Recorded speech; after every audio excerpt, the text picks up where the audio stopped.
Ito na po yung kabila namang barko. Trivia. Laki. Laki ng barko na ito. May mga sasakyan.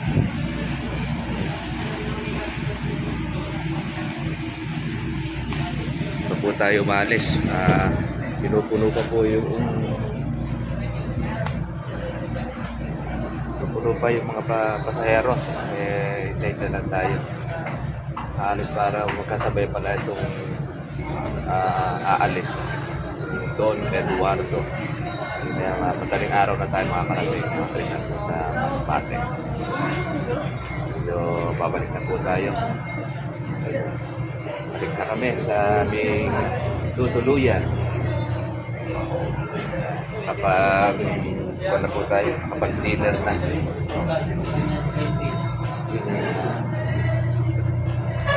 Sa taas po yung ordinary.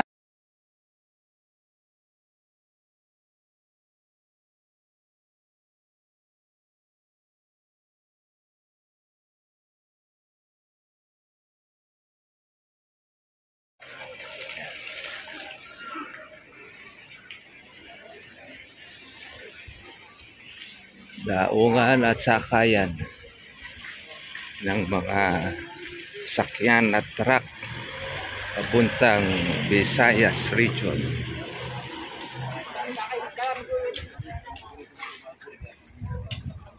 Waiting area ng mga pasaheros.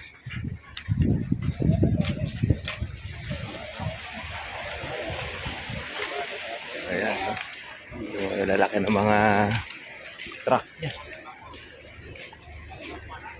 Dito lang ikot-ikot yung mga naka-stranded.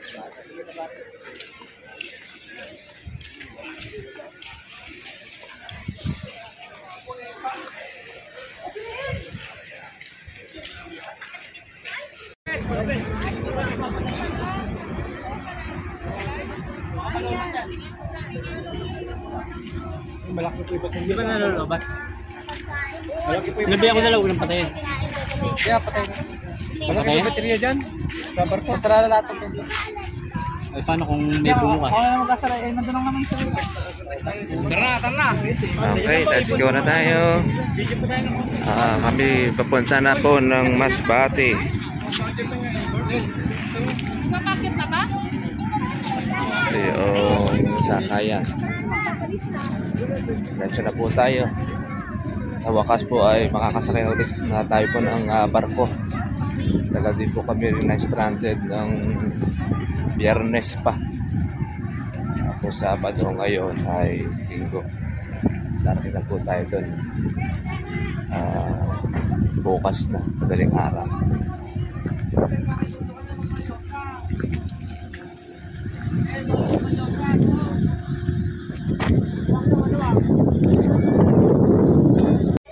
Dito na tayo sa loob ng barko. Mga pasaheros natin ay kasalukuyan parang paparating. Meron po silang mayroong 100 mga pasaheros man. Kasama na rin po yung ating mga service sa sakit para biyahe po dyan ng Masbate. So, na-delay po tayo dahil doon sa bagyong Pag-on. Kaya ngayon pa lang po tayo nasakay. Halos 2 araw rin po tayong na-stranded. Bigla lang meron po tayong natuluyan dito sa barangay o sa bayan mismo ng Piyuturan. Albay. Medyo pagod-pagod din ang aming biyahe dahil malayo mula sa Nueva hanggang dito sa Albay. Mabot kami ng mga 14 hours na biyahe sa private vehicle pa po yun. Kaya malayo ang lugar. Hindi po na tayo nabot ng bagyo doon sa Pulatakpay sa Kapatagan, Kalupaan. Pero nung dito na tayo sa Daungan, sa sakayan ng barko papuntang Masbate, na naman tayo napunta ng anunsyo na bagyo dahil nag-cancel na ng biyahe itong barko na ito. Kaya kanina lang umaga na galing pa ng Masbate, inabangan po natin mula dito sila yung makarating. Kaya tayo nasakay po ngayong gabi na. Karating na po tayo doon, kinabukasan na. Madaling araw. Ilang oras po natin ngayon ay nasa 8 oras o 8 p.m. Shoutout po natin ang mga taga-Masbate.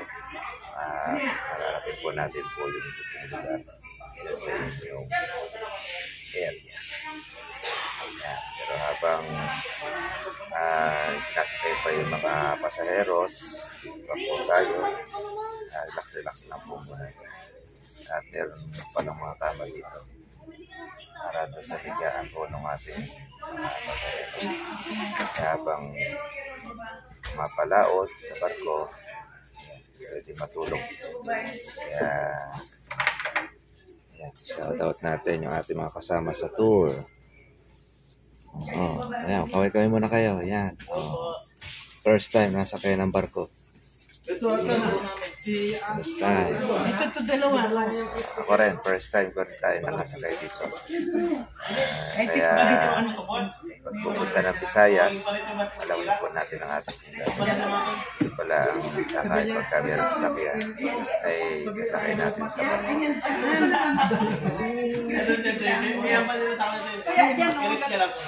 May katabi po kayo? Meron po.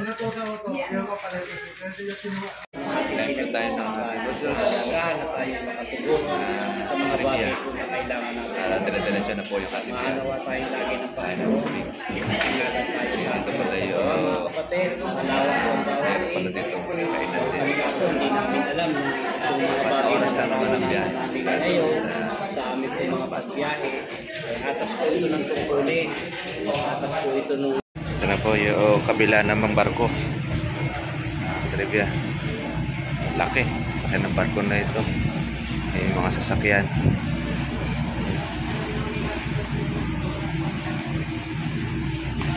Ito po tayo umalis. Pinupuno pa po yung mga pasaheros. Hintay na lang tayo. Halos para magkasabay pala itong aalis.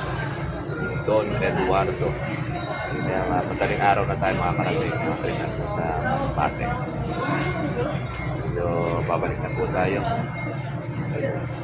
Balik na kami sa aming tutuluyan.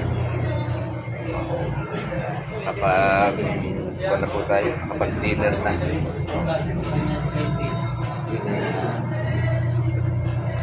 Sa taas po yung ordinary tayo sa aircon.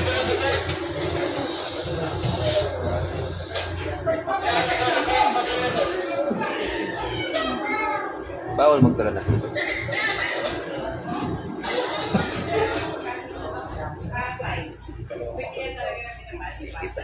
Dito kami nagkikita-kita.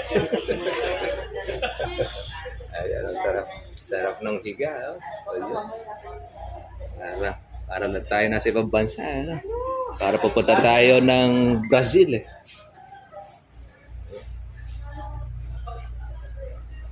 Nahanap ko yung ating higaan. Hello. Para tayo pupunta ng Brazil. Hello nga. Ano kasi?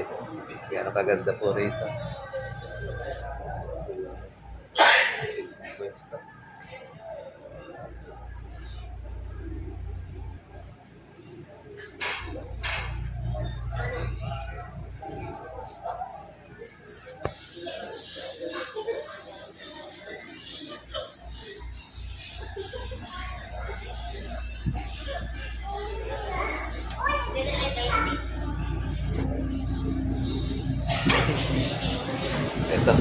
Ito yung ating pwesto. Si Lonely Boy. Ano gusto sa kanyang mahal sa buhay.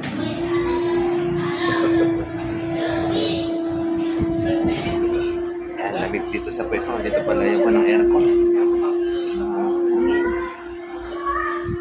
Ayan, senyas niya, aalis na. Okay, makakita naman natin bukas. Madilim din na ang dating natin sa Masbate. Shoutout po sa inyo lahat. Meron palang dalawang bus, tatlo. Sasakay dito. Kaya hindi pa kami nakakaalis. Apat pa pala yan. Sasakay yun. Yung tiyot eh.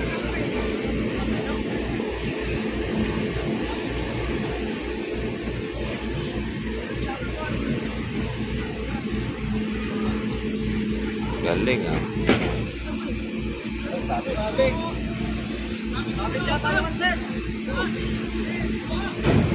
Ayun. Mabit pa. Akyat.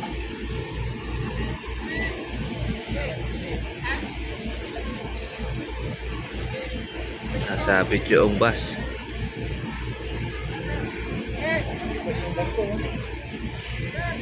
Bigat niya, no?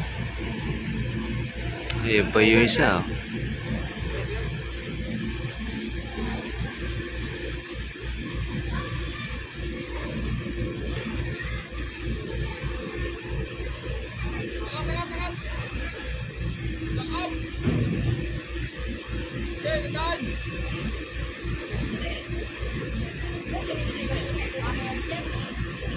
Bigat niya.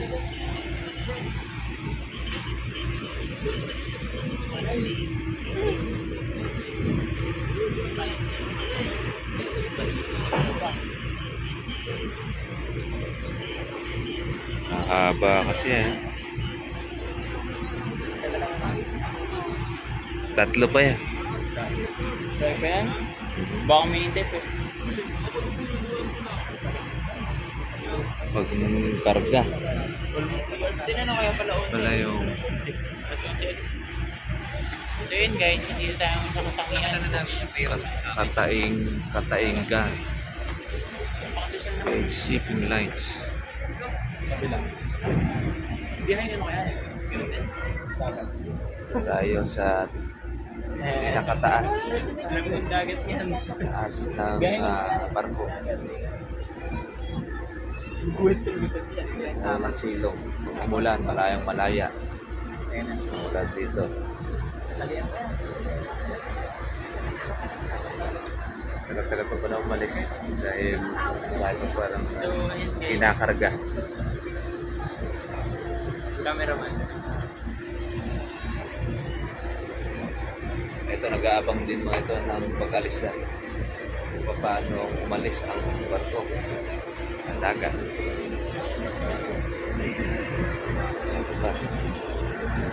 Kaya papasok.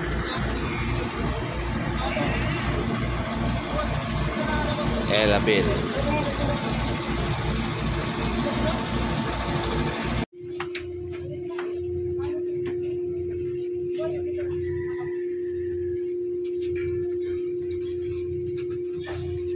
Wala ang mga pasayeros.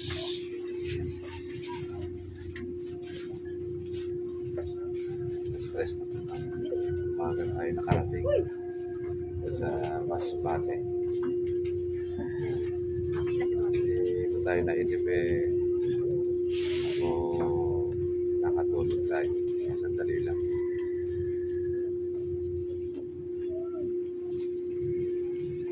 Stranded pa yata.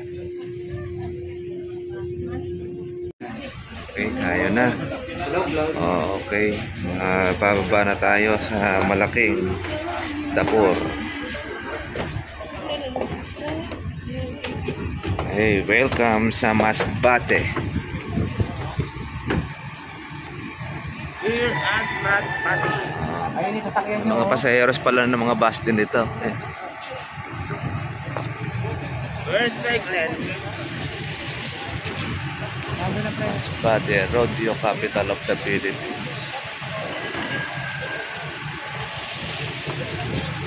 Na, ito yung ating service.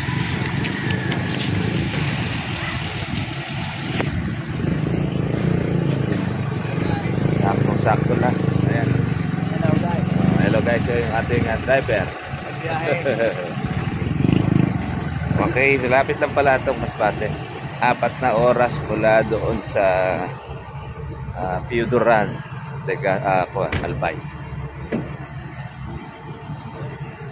Sige, punta na tayo doon sa ating isang destination.